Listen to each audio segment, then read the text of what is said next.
Tonight, I'd like to tell you about one of the big questions in science. It's a question that goes back at least 2,500 years to the ancient Greeks. And it's a question that has been discussed in this room many, many times over the past 200 years. But it's an important question, and I think it's important that we revisit it. And the question is simply this. It's, what are we made of?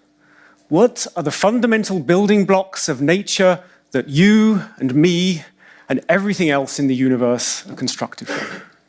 That's the story I'd like to tell you. So what I'd like to do is try and give you an overview of our current understanding. I'd also like to try and give you an overview of where we hope to go in the future, of what progress we can hope to make in the next few years and few decades. And we're going to cover quite a lot of ground in this talk. I should warn you now, not least because I'm going to discuss every single thing in the universe, quite literally. We're going to talk, amongst other things, about what's happening at the world's most powerful particle collider. This is a machine that's called the Large Hadron Collider, or the LHC for short. It'll come up a lot in this talk. And it's a machine which is based underground in a place called CERN, which is just outside Geneva. We'll also talk about experiments in the last few years that look backwards in time towards the Big Bang, that give us some understanding about what was happening in the first few fractions of a second after time itself started to exist. And on top of all this, I also want to give you some idea about the theoretical, abstract ideas, and even a little bit idea about the mathematics that underlies our current understanding of the universe. Because I'm a theoretical physicist. What I do is study the equations, try to understand the equations that govern the world we live in. And so I'd just like to give you a flavor of what that's about. At some point, I should warn you now, at some point, I'm even going to show you an equation. Okay, you know that you can get sent on training courses for this kind of thing. There's a number one rule. The number one rule is never show them any equations. If you show them equations, you'll just terrify them. At some point in this lecture, you're all going to be terrified. So just prepare yourselves. Okay. Okay. You know, there's a traditional way to start talks like this. The traditional way is to be very cultured and talk about what Democritus and Lucretius said 2,500 years ago, and the ideas that the ancient Greeks had about atoms. But you know, I don't want to start like this. We've made a lot of progress in 2,500 years, and you know, there's just better places to kick off a science talk. So the first modern picture that we had of what the universe is made of everything we're made of, is this. So I hope this is familiar to most people here. This is the periodic table of elements. Okay, it's one of the most iconic images in all of science. What we have here are 120-ish different elements. I should point out no less than 10 of which were discovered in this very building, and which constitute, or at least in the 1800s, were thought to constitute everything that existed in nature. So it's certainly true that any material you get, you can distill it down into its component parts, and you'll find that all of those component parts are made of one of these 120 elements. So it's a great moment in science. It's really one of the triumphs of science. It's also, I should add, the reason that I stopped doing chemistry in school. Because if you're a chemist, this is basically as good as it gets. And you know, if we're honest, it's kind of a mess, right? You know, everything in the universe is classified into things on the left that go bang if you put them in water, through to things on the right, which really, if we're honest, don't do very much at all. You kind of organize everything into this stupid shape. So there's a, you know, it looks a little bit like Australia. There's a big dip in the top, and then there's these two strips of elements that you have to put along the bottom because there's no room for them in the middle where they belong. You know, I don't know about you. If I was asked to come up with a fundamental classification of everything in the universe, this isn't what I would have gone for. Are there any chemists in the audience? I'm sorry for you.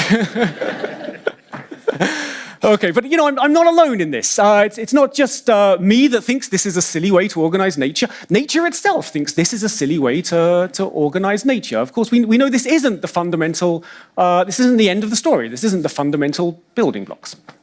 And the first person to realize there's something deeper than this was a Cambridge physicist called J.J. Thomson. So at the end of the 1800s, J.J. Thomson discovered a particle that was smaller than an atom that we now call the electron. And in 1897, he announced this in this room, in fact, in this very lecture series, to a stunned audience. An audience that was so stunned, at least half of them didn't believe what he was saying. There was one very distinguished scientist who afterwards told J.J. Thomson he thought the whole thing was a hoax, that J.J. Thomson had just been pulling their leg. But of course, it's not a hoax. This isn't the fundamental elements of nature. And within 15 years of J.J. Thomson's discovery, his successor in Cambridge, a man called Ernest Rutherford, had figured out exactly what these atoms are made of. And this is the picture that Rutherford came up with.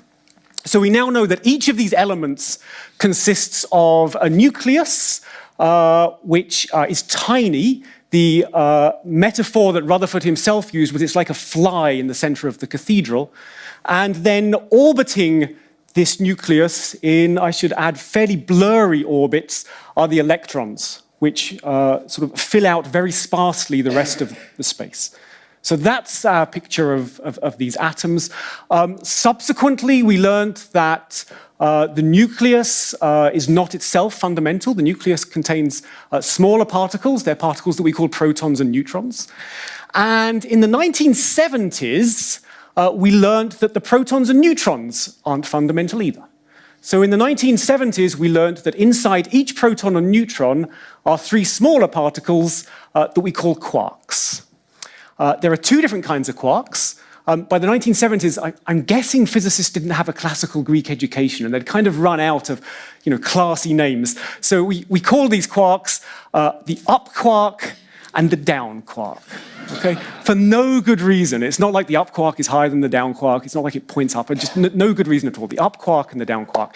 So the proton consists of two up quarks and a down quark, and the neutron consists of two down quarks and an up quark. Okay? This, as far as we know, are the fundamental building blocks of nature. We've never discovered anything smaller than the electron, and we've never discovered anything smaller than the quarks. So we have three particles of which everything we know is made. And it's worth stressing, that's kind of astonishing.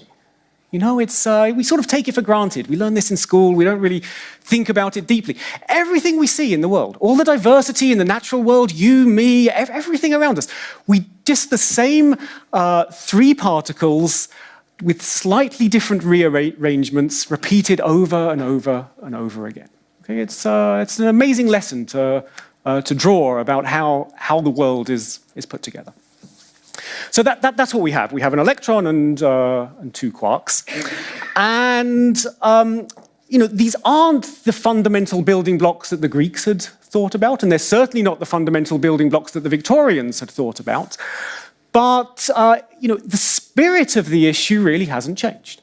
The spirit is exactly what Democritus said 2,500 years ago. It's that there are like Lego bricks from which everything in the world is constructed. These Lego bricks are particles, and the particles are the electron and two quarks. It's a very nice picture. It's a very comforting picture. It's the picture we teach kids at school. It's the picture we even teach our students in undergraduate university. And there's a problem with it. The problem is, it's a lie. It's a white lie. It's a white lie that we tell our children because, we don't want to expose them to the difficult and horrible truth too early on. It makes it easier to learn if you believe that these particles are the fundamental building blocks of the universe. But it's simply not true. The best theories that we have of physics do not have underlying them the quark particle and the two quark particle, and the electron particle and the two quark particles. In fact, the very best theories we have of physics don't rely on particles at all.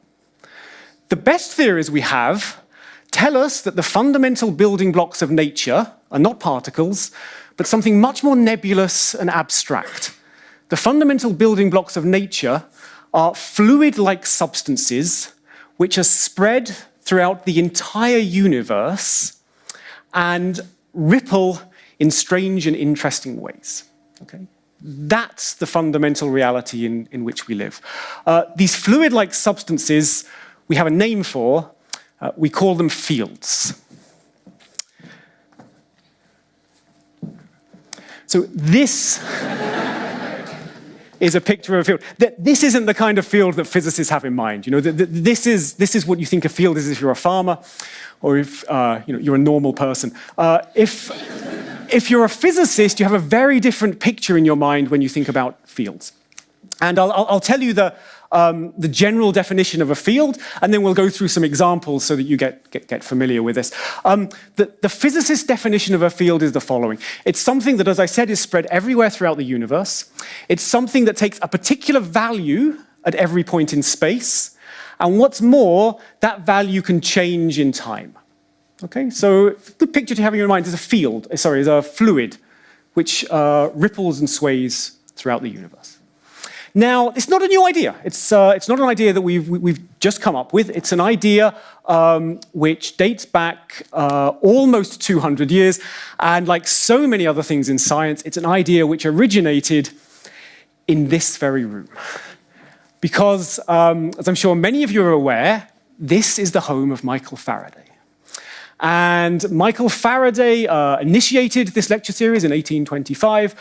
He gave over 100 of these Friday evening discourses, and the vast majority of these were on his own discoveries on the experiments he did on electricity and magnetism. So he did many, many things in electricity and magnetism over many decades, and in doing so, he built up an intuition for how electric and magnetic phenomena work, and the intuition is what we now call the electric and magnetic field. So what he envisaged was that threaded everywhere throughout space were these invisible objects called the electric and magnetic fields. Now, we learn this in school. Again, it's something that we sort of take for granted because we learn it at an early age, and we don't sort of appreciate just how big of a radical step this idea of Faraday's is. I want to stress, it's one of the most revolutionary abstract ideas in the history of science, that these electric and magnetic fields exist. So let me just, you're supposed to do demonstrations in this, and I'm not just a theoretical physicist, I'm a very theoretical physicist. It's very hard for me to do any kind of experiment that's going to work, but I'm just going to show you something that you've all seen. They're magnets, okay? And we all played these games when we were kids or when we were in school. You take these magnets and you move them together, and as they get closer and closer, there's this force that you can sort of just feel building up that pushes, the pressure that pushes against these two magnets. And it doesn't matter how often you do it, and it doesn't matter how many degrees you have in physics, it's just a little bit magical. And you all know this. There's something just special about this weird feeling that you get between magnets. And this was Faraday's genius. It was to appreciate that even though you can't see anything in between, even though no matter how closely you look, the space between these magnets will seem to be empty, he said, nonetheless, there's something real there. There's something real and physical which is invisible but is building up, and that's what's responsible for the force. So he called them lines of force. We now call it the magnetic field. So this, of course, is a picture of Michael Faraday. This is a picture of Michael Faraday lecturing behind this very table. Here is a drawing from one of Michael Faraday's papers. It was pointed out to me earlier, when you leave, there's a carpet just here. The carpet has this pattern, this picture just repeated on it over and over and over again. On the bottom here is one of Michael Faraday's most famous demonstrations that he did here. So I'll just walk you through what Faraday did. The thing on the right, there's a small coil with a hand on it. This is a battery, and the battery passes a current around this coil, and in doing so, there's a magnetic field that's induced in this. It's what's called a solenoid. And then Faraday did the following thing. He simply moved this small coil A through this big coil B, like this. And something miraculous happened. When you do that, there's a moving magnetic field Faraday's great discovery was induction. It gives rise to a current in B, which then over on this end of the table makes a needle flicker, like this. So extremely simple. You move a magnetic field, and it gives rise to a current, which makes a needle flicker on the other side of the table. This astounded audiences in the 1800s, okay? Because you were doing something and affecting the needle on the other end of the table, yet you never touched the needle. You know, it was amazing. You could make something move without ever going near it, without ever touching it. You know, we're kind of jaded these days. You can do the same experiment. You can pick out your cell phone, you can press a few buttons, you can call somebody on the other end of the earth within seconds. But it's the same principle, but this was the first time it was demonstrated that the field is real. You can communicate using the field. You can affect things far away using the field without ever touching it. So this is Michael Faraday's legacy. It's that there's not just particles in the world, there's other objects that are slightly more subtle, that are called fields, that are spread throughout all of space. But by the way, if you ever want to really appreciate the genius of Michael Faraday, he gave this lecture in 1846. Gave many lectures in 1846, but there was one in particular where he finished 20 minutes early. He ran out of things to say. So he engaged in some idle speculation for 20 minutes. And Faraday suggested that these invisible electric and magnetic fields that he'd postulated were quite literally the only thing we've ever seen. He suggested that it's ripples of the electric and magnetic field, which is what we call light. So it took, of course, 50 years for people like Maxwell and Hertz to confirm that this is indeed what light is made of. But it was Faraday's genius that appreciated this, that there are waves in the electric magnetic field, and those waves are the light that we see around us. Okay, so this is Faraday's legacy. But it turns out this idea of fields was much more important than Faraday had realized. And it took over 150 years for us to appreciate the importance of this field, of these fields. So what happened in these 150 years was that there was a small revolution in science. In the 1920s, we realized that the world is very, very different from the common sense ideas that Newton and Galileo had handed down to us centuries before. So in the 1920s, people like Heisenberg and Schrödinger realized that on the smallest scales, on the microscopic scales, the world is much more mysterious and counterintuitive than we ever really imagined it could be. This, of course, is the theory that we now know as quantum mechanics. So there's a lot I could say about quantum mechanics. Let me tell you one of the punchlines of quantum mechanics. One of the punchlines is that energy isn't continuous. Energy in the world is always parceled up into some little discrete lump.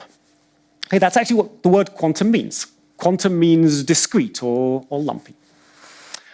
So the real fun starts when you try and take the ideas of quantum mechanics, which say that things should be discrete, and you try to combine them with Faraday's ideas of fields, which are very much continuous, smooth objects, which are waving and oscillating in space. So the idea of trying to combine these two theories together is what we call quantum field theory. And here's the implication of quantum field theory. The first implication is what happens for the electric and magnetic field. So Faraday taught us, and Maxwell later, that waves of the electromagnetic field are what we call light. But when you apply quantum mechanics to this, you find that these light waves aren't quite as smooth and continuous as they appeared. So if you look closely at light waves, you'll find that they're made of particles. They're little particles of light, and these are particles that we call the photon. Okay? The magic of this idea is that that same principle applies to every single other particle in the universe. So there is spread everywhere throughout this room something that we call the electron field. Okay? It's like a fluid that fills this room and in fact fills the entire universe. And the ripples of this electron fluid, the ripples of the waves of this fluid, get tied into little bundles of energy by the rules of quantum mechanics, and those bundles of energy are what we call the particle, the electron. Okay? All the electrons that are in your body are not fundamental. All the electrons that exist in your body are waves of the same underlying field. Okay? We're all connected to each other. It's like, the waves on the ocean all belong to the same underlying ocean. The electrons in your body are the ripples of the same field as the electrons in my body. Okay? There's more than this. There's also in this room 2 quark fields. And the ripples of these 2 quark fields give rise to what we call the up quark and the down quark. And the same is true for every other kind of particle in the universe. There are fields that underlie everything. And what we think of as particles aren't really particles at all. They're waves of these fields, tied up into little bundles of energy. Okay? So this is the legacy of Faraday. This is where Faraday's vision of fields has taken us. There are no particles in the world. The basic fundamental building blocks of our universe are these fluid-like substances that we call fields. All right. Okay. So what I want to do in the rest of this talk is tell you where that vision takes us. I want to tell you about what it means that we're not made of particles, we're made of fields. And I want to tell you what we can do with that and how we can best understand the universe around us. Okay? So here's the first thing. Take a box and take every single thing that exists out of that box. Take all the particles out the box, all the atoms out the box. What you're left with is a pure vacuum, and this is what the vacuum looks like. So what you're looking at here is a computer simulation using our best theory of physics. It's something called the Standard Model, which I'll introduce later. But it's a computer simulation of absolutely nothing. Okay? This is empty space. Literally empty space with nothing in it. This is the simplest thing you could possibly imagine in the universe. And you can see it's an interesting place to be, empty space. It's not dull and boring. What you're looking at here is that even when the particles are taken out, the field still exists. The field is there, but what's more, the field is governed by the rules of quantum mechanics.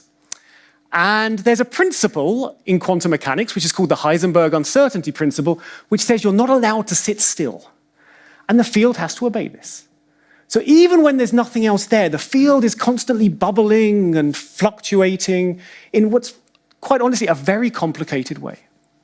Okay? These are things that we call quantum vacuum fluctuations. But this is what nothingness looks like from the perspective of our current theories of physics. Okay, it's worth saying that this is a computer simulation. It looks a little bit like a cartoon, but it's actually quite a powerful computer simulation that it took a long time to do. But these aren't just theoretical. These quantum fluctuations that are there in the pure vacuum are things that we can measure. There's something called the Casimir force. The Casimir force is a force between 2 metal plates that get pushed together basically because there's more of this stuff on the outside than on the inside. And these are real. These are things that we can measure, and they behave just as we would predict they would from our theories. So this is nothing. And this brings me to the more mathematical side of the talk, because there's a challenge in this. This is the simplest thing we can imagine in the entire universe, and it's complicated. Okay, it's astonishingly complicated. And it doesn't get easier than this. If you want to now understand not nothing, but a single particle, well, that's much more complicated than this. And if you want to understand 10 to the 23 particles all doing something interesting, that's really, really much more complicated than this. So there's a problem in, it's my problem, not yours, in addressing this fundamental description of the universe, which is that it's just hard. Okay, the mathematics that we use to describe quantum fields, to describe everything that we're made of in terms of quantum fields, is substantially more difficult than the maths that arises in any other area of physics or science. Okay, it's genuinely difficult. I can put this in some perspective. There's a list of 6 open problems in mathematics. They're considered to be the 6 hardest problems in mathematics. There used to be 7, but some crazy Russian guy solved one of them. So there's 6 left. You win $1 million if you can solve any one of these problems. If you know a little bit of mathematics, they're things like the Riemann hypothesis or P versus NP, and they're sort of famously difficult problems. This is one of those 6 problems. You win $1 million if you can understand this. Okay. So what does it mean? It doesn't mean, can you build a big computer and just demonstrate that these are there? It means, can you understand from first principles, by solving the equations, the patterns that emerge within these quantum fluctuations? Okay. It's an extraordinarily difficult problem. You know, it's right in the kind of thing I do. I don't know a single person in the world who's actually working on this problem. You know, that's how hard it is. We don't really even know how to begin to start understanding these kind of ideas in quantum field theory. Okay, this theme about the mathematics being challenging is something which is going to come back later in the talk. So I'd like just to take a little bit of a diversion for a few minutes and give you a sense about what we can do mathematically and what we can't do mathematically. Just sort of tell you what the state of play is in terms of us understanding these theories called quantum field theories which underlie our universe. So there are times where we understand extremely well what's going on with quantum fields. And that happens basically when these fluctuations are very calm and tame. When they're not wild and strong, these ones are big, but when they're much more calmer, when the vacuum is much more like a mill pond than it is like a raging storm, in those cases, we really think we understand what we're doing. And to illustrate this, I just want to give you this example. So this number G is a particular property of the electron particle. And I'll quickly explain what it is. The electron is a particle, and it turns out the electron spins. It orbits rather like the Earth orbits. And it has an axis of spin, and you can change the axis of that spin. And the way you change it is you take a magnetic field, like this, and in the presence of a magnetic field, the electron will spin, the electron will stay in one place, but spin, and then the axis of spin will slowly rotate, like this. It's what's called precession. And the speed at which the axis of that spin precesses is dictated by this number here. Okay? So it's not the most important thing in the big picture. However, historically, this has been extremely important in the history of physics because it turns out this is a number you can measure very, very accurately doing experiments. And so this number has sort of acted as a testing ground for us to see how well we understand the theories that underlie nature, and in particular quantum field theory. So let me tell you what you're looking at here. The first number is the result of many, many decades of painstaking experiments measuring very, very precisely this feature of the electron. It's called the magnetic moment, for what it's worth. And the second number is the result of many, many decades of very tortuous calculations, sitting down with a pen and paper and trying to predict from first principles, from quantum field theory, what the magnetic moment of the electron should be. And you can see it's simply spectacular. And there's nothing like this anywhere else in science, with an agreement between the theoretical calculation and the experimental measurements. It's sort of, I think it's 12 or 13 significant figures. It's really astonishing. Any other area of science, you'll be jumping up and down for joy if you get the first 2 numbers right. Okay. Economics, not even that. But this is where we're at in particle physics. On a good day, when we really understand what we're doing, it's substantially better than any other area of science. 12 significant figures. But this, of course, I've shown it because this is our best result. There are many other results that are nowhere near as good. And the difficulty comes when those quantum vacuum fluctuations start getting wilder and stronger. So let me give you an example. It should be possible for us to sit down and calculate from first principles the mass of the proton. Okay, we have the equations, everything should be there. We just need to work hard and figure out what the mass of the proton is just by doing calculations. We've been trying to do this for about 40 years now.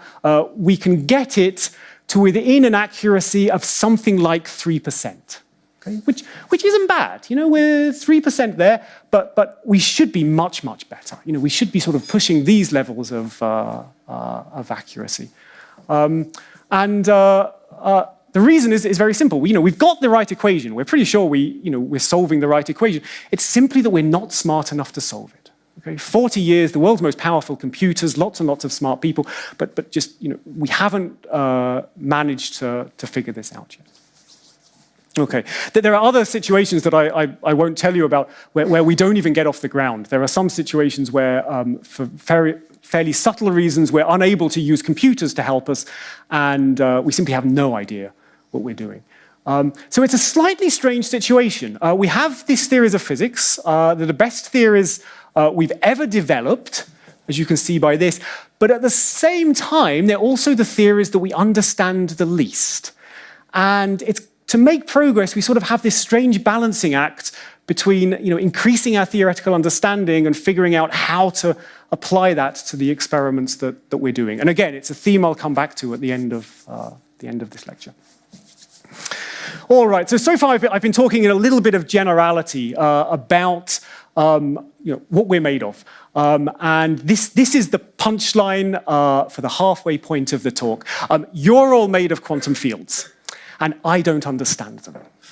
At least I don't understand them as well as I think I should. So what I want to do now is go into a little bit more specifics. I want to tell you exactly what quantum fields you're all made of. In fact, I'll tell you exactly what quantum fields exist in the universe. And the good news is there's not many of them. So I'll simply tell you all of them. Okay. So we started with the periodic table. This is the new periodic table. And it's much simpler, it's much nicer. There are the three particles that we're all made of. There's the electron and the two quarks, the up quark and the down quark. And as I've stressed, the particles aren't fundamental. What's really fundamental is the field that underlies them. And then it turns out there's a fourth particle that I've not discussed so far. It's called the neutrino. It's not important in what we're made of, but it does play another important role in elsewhere in the universe. These neutrinos are everywhere. You've never noticed them, but since I began this talk, something like 10 to the 14 of them have streamed through the body of each and every one of you. As many coming from above, from outer space, as actually coming from below, because they stream all the way through the Earth and then keep going. They're not very sociable. They don't interact. So this is what everything is made of. These are the four particles that form the bedrock of our universe. Except then something rather strange happened. For a reason that we do not understand at all, nature has chosen to take these four particles and reproduce them twice over. So this is actually the list of all the fields that make up particles in our universe. So what are we looking at here? This is the electron. It turns out there are two other particles which behave in every way exactly the same as the electron, except they're heavier. We call them the muon, which has a mass of something like 200 times the electron, and the tau particle, which is 3,000 times heavier than the electron. Okay, why are they there? We have no idea at all. It's one of the mysteries of the universe. There's also two more neutrinos, so there are 3 neutrinos in total, and the 2 quarks that we first knew about are now joined by 4 others that we call the strange quark and the charmed quark, and then by the time we got here, we really ran out of any kind of inspiration for naming them. We call them the bottom quark and the top quark. Okay. So I should stress, we understand things very, very well going this way. We understand why they come in a group of 4. We understand why they have the properties that they do. We don't understand it at all going this way. We don't know why there's 3 of these rather than 2 of them or 17 of them. Or that's a mystery. But this is everything. This is everything in the universe. Everything you're made of is these three at the top there, and it's only when you go to more exotic situations like particle colliders that we need the others on the bottom. But every single thing we've ever seen can be made out of these 12 particles, 12 fields. These 12 fields interact with each other, and they interact through 4 different forces. 2 of these are extremely familiar, the force of gravity and the force of electromagnetism, but there's also 2 other forces which operate only on small scales of a nucleus.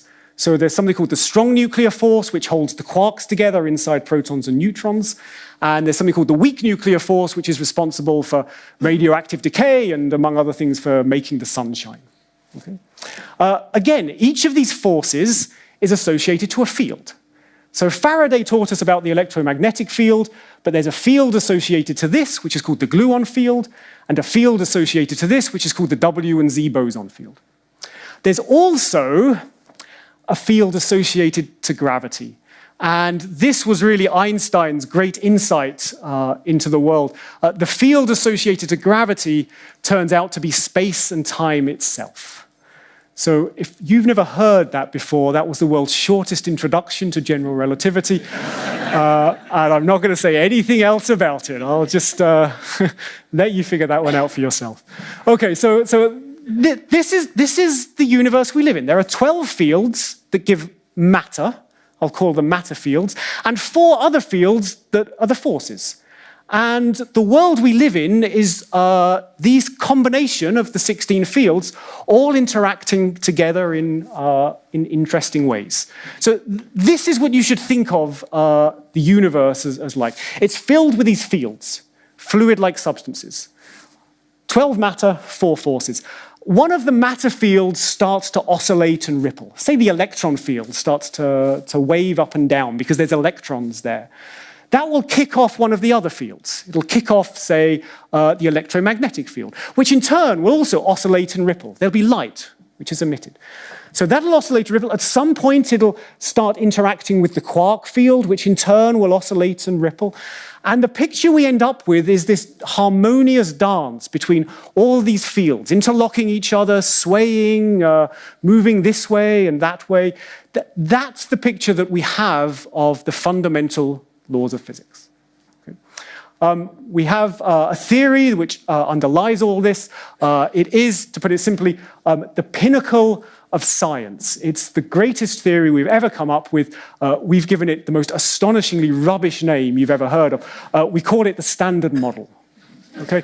When you hear the name the Standard Model, it sounds tedious and mundane. It should really be replaced for the greatest theory in the history of human civilization. Okay? That's what we're looking at. Okay, so this is everything, except it's not quite. I've actually just missed out one field. There's one extra thing we know about, which became quite famous in recent years. It was a field that was first suggested in the 1960s by a Scottish physicist called Peter Higgs. And it was, by the 1970s, it had become an integral part of the way we thought about the universe. But for the longest time, we didn't have direct experimental evidence that this existed, where direct experimental evidence means we make this Higgs field ripple, so we see a particle that's associated to it. And this changed. This changed famously 4 years ago at the LHC. These are the 2 experiments at the LHC that discovered it. They're sort of the size of cathedrals and just packed full of electronics. They're astonishing things. This is called ATLAS. This is called CMS. The Higgs particle doesn't last for long. The Higgs particle lasts about 10 to the minus 22 seconds.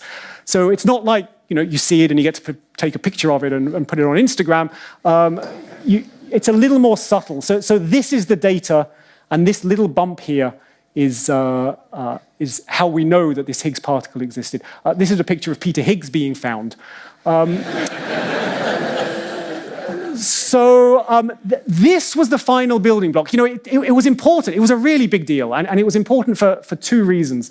The first is that this is what's responsible for what we call mass in the universe. So the properties of all the particles, things like electric charge and mass, are really a statement about how their fields interact with other fields.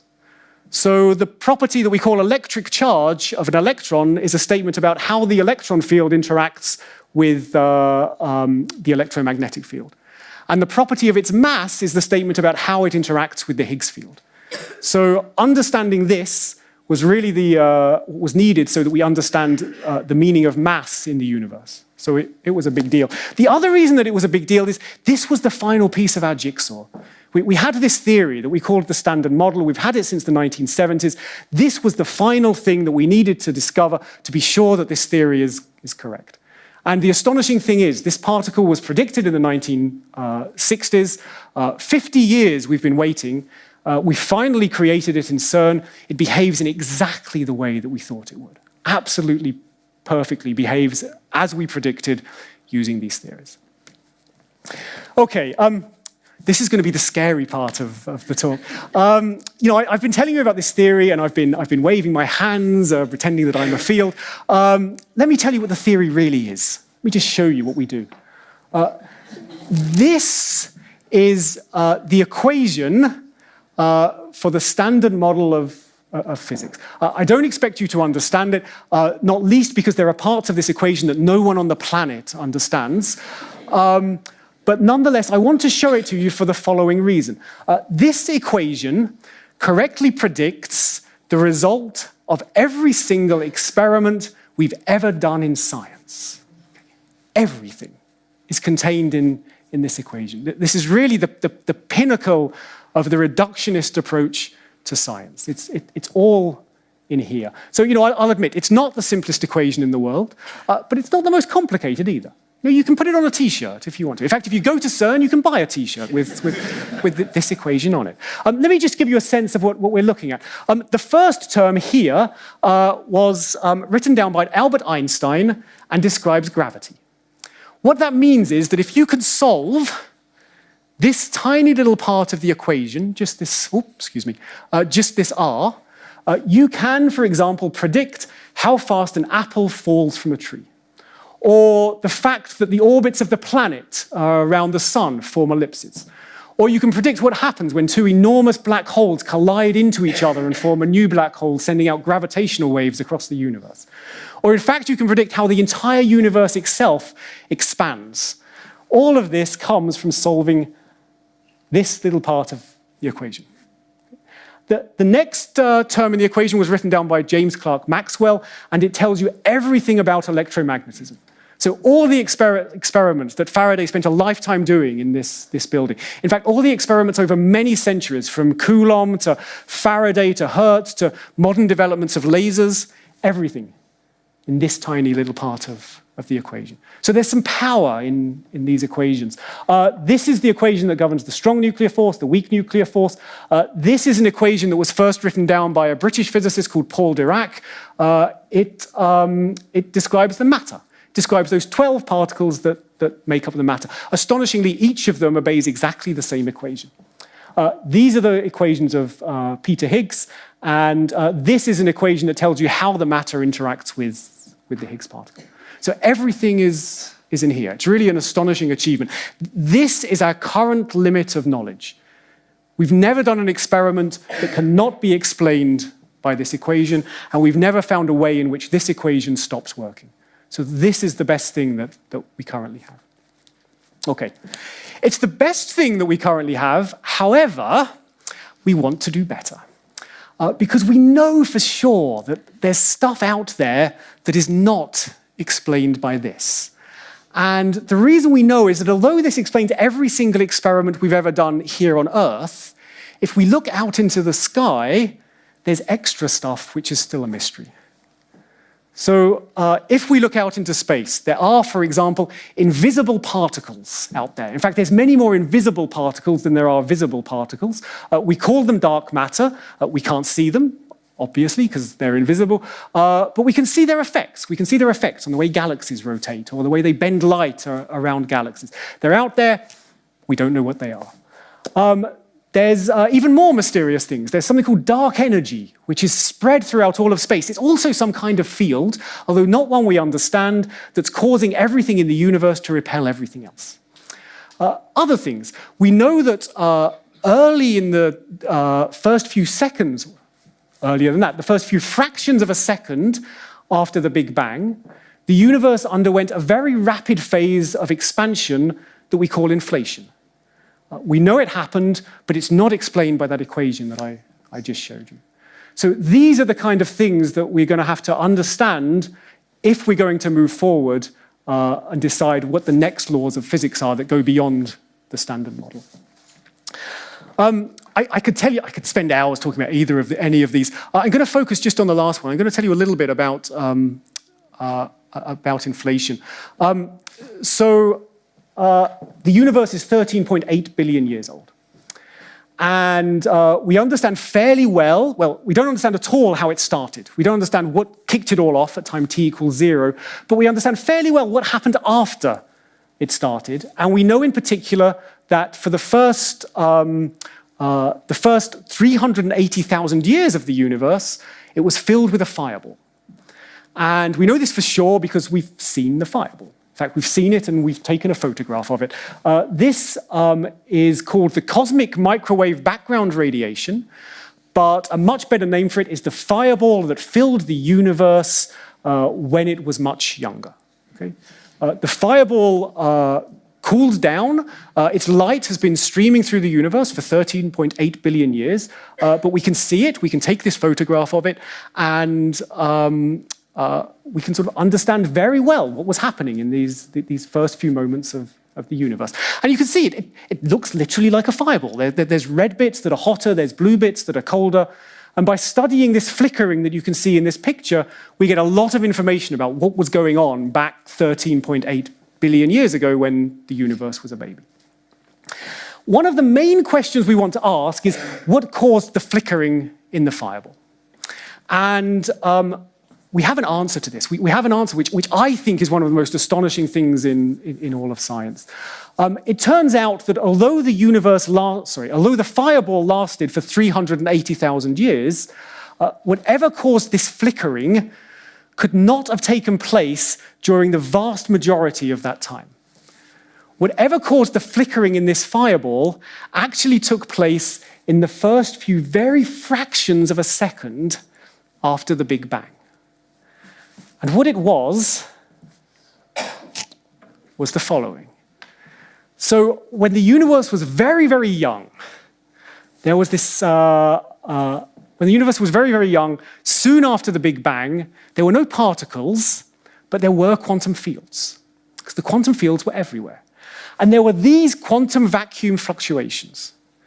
And what happened was the universe expanded very, very quickly, and it caught these quantum fluctuations in the act. So the quantum fluctuations were stretched across the entire sky, where they became frozen, and it's these vacuum fluctuations here which are the ripples that you see in the fireball. So it's an astonishing story that the quantum vacuum fluctuations were taking place 10 to the minus 30 seconds after the Big Bang. They were absolutely microscopic. And now we see them stretched across the entire universe, stretched 20 billion light years across the sky. That's what you're seeing here. And yet, you do the calculations for this, and it matches perfectly what you see here. So this is another of the great triumphs of quantum field theory, but it leaves lots of questions. The most important one is, which field are we seeing here? Which field is this that's imprinted on the background radiation? And the answer is we don't know. The only one of the standard model fields it has a hope of being is the Higgs, but most of us think it's not the Higgs, but probably something new.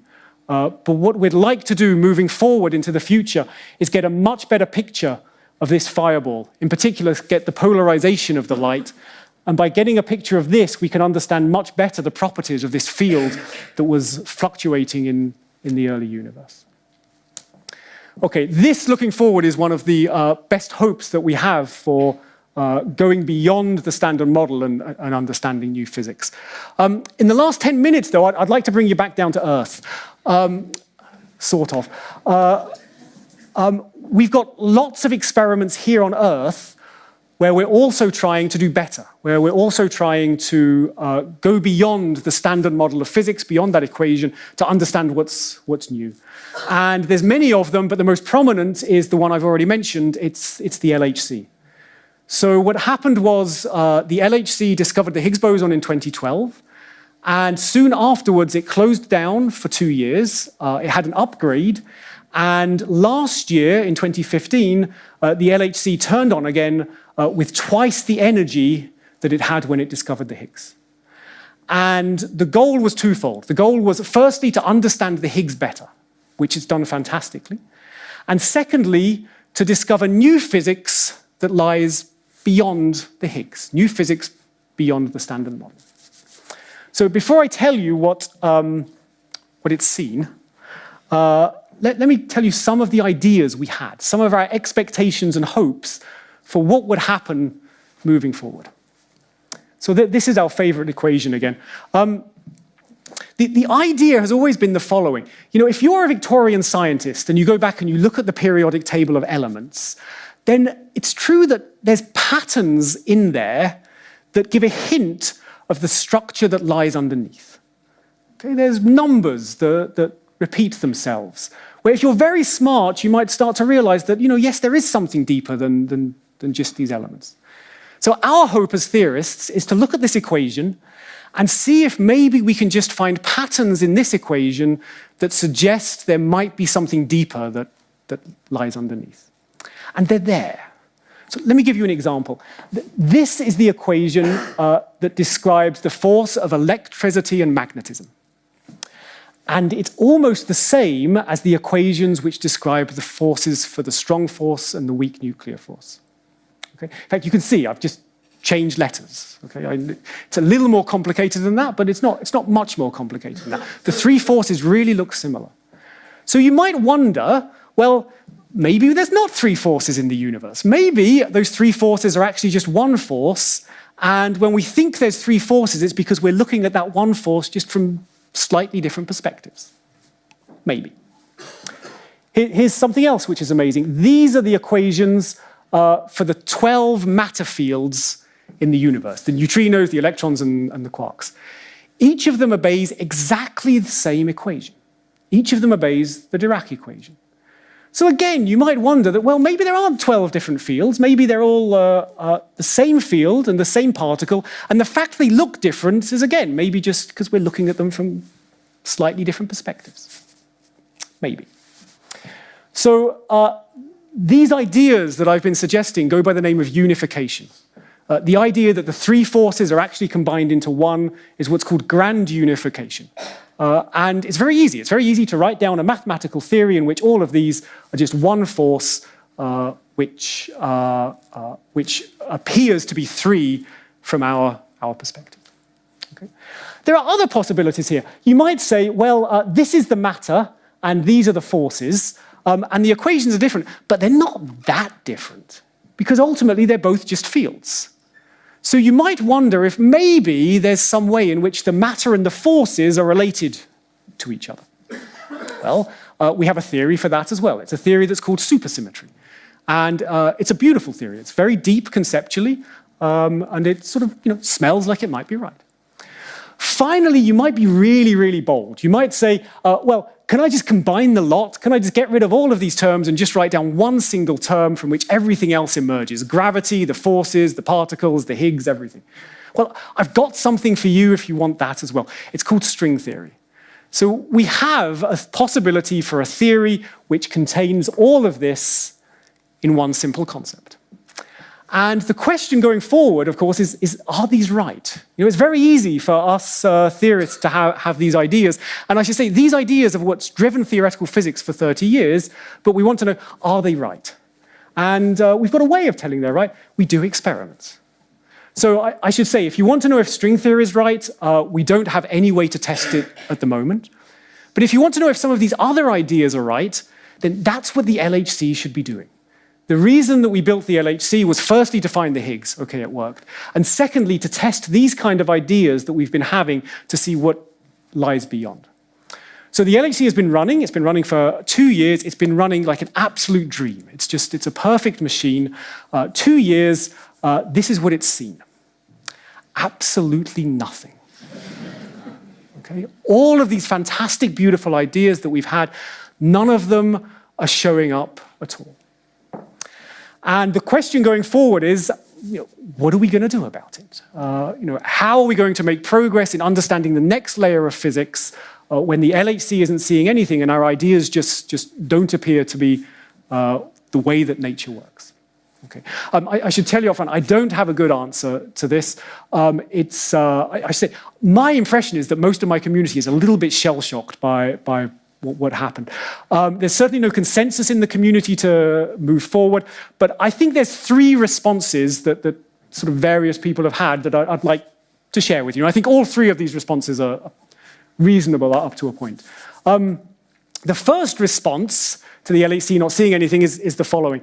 It's, well, you young kids, you're so pessimistic, it's all doom and gloom with you. You need a little bit more patience. It didn't see anything last year and it didn't see anything this year, but next year it's going to see something. And if not next year, it's the year after that it's going to see something. Okay? It's usually my very illustrious senior colleagues that have this response. And you know what? They could easily be right. It could easily be that next year the LHC discovers something astonishing and it sets us on the path to understanding the next layer of reality. But it's also true that these same people were predicting that it would have seen something by now. And it's also true that this can't keep going for much longer. If the LHC doesn't see something within, say, a 2-year timescale, it seems very, very unlikely that it's going to see something moving forward. It's possible, it just seems unlikely. So, we'll know, I hope with all my heart, that the LHC discovers something next year or the year after, but I think we have to prepare for the worst, that maybe it won't. Okay, response number 2. Which is sort of also by similar people. Well, all our theories are so beautiful, they absolutely have to be correct, and what we really need is a bigger machine. Okay? 10 times bigger, we'll do it. Okay, again, they might be right. I don't have a good argument against it. The obvious rebuttal, however, is that a new machine costs $10 billion. And there's not too many governments in the world that have $10 billion to spare for us to explore these ideas. There's one. The one is China. And so if this machine is going to be built at all, it's going to be built by the Chinese government. I think the Chinese government would see it as extremely attractive if the whole community of particle physicists and engineers that are currently based in CERN in Geneva moved to a town that's slightly north of Beijing. I think they'd view that as a political and economic gain, and there's a real chance that they may decide to build this machine. If they do, it's about 20 years for it to be built. So we're waiting slightly longer. There's a third response, and I should say the third response is kind of the camp I'm in. I should mention up front, it's speculative, and it's probably not endorsed by most of my peers. So this is really just my personal opinion at this point. This is my take on this. This is the equation that we know is right. This is sort of the bedrock of our understanding. But although we know it's right, there's an awful lot in this equation that we haven't understood. There's an awful lot, to me, that's still mysterious in this equation. So although this equation looked like there were suggestions of unification, maybe they're just red herrings.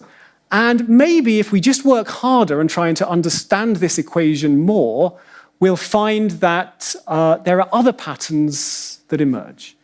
So my response is, I think that maybe we should just go back to the drawing board and start to challenge some of the assumptions and paradigms that we've been holding for the past 30 years. So I should admit, I feel quite energized, actually, by the lack of results for the LHC. It feels good to me that everyone was wrong. It's when we're wrong that we start to make progress. So I sort of feel quite happy about this. And think that there's a very real chance that we could just start thinking about different ideas. I should say that there are hints in here. There are hints to me about mathematical patterns that we haven't explored. That there's hints in this about connections to other areas of science, things like condensed matter physics, which is the science of how materials work, or quantum information science, which is the attempt to build a quantum computer. All of these fantastic subjects have new ideas which sort of feed in to the kind of questions that we're asking here. So I'm quite optimistic that moving forward, we can make progress, maybe not the progress that we thought we'd make a few years ago, but just something new. So that's the punchline of my talk. The punchline is that this is the single greatest equation that we've ever written down. But I hope that someday we can give you something better. Thank you for your attention. There's nothing discrete about the Schrödinger equation. The Schrödinger equation is something to do with a smooth field-like wave function. The discreteness is something which emerges when you solve the Schrödinger equation. So it's not built into the heart of nature.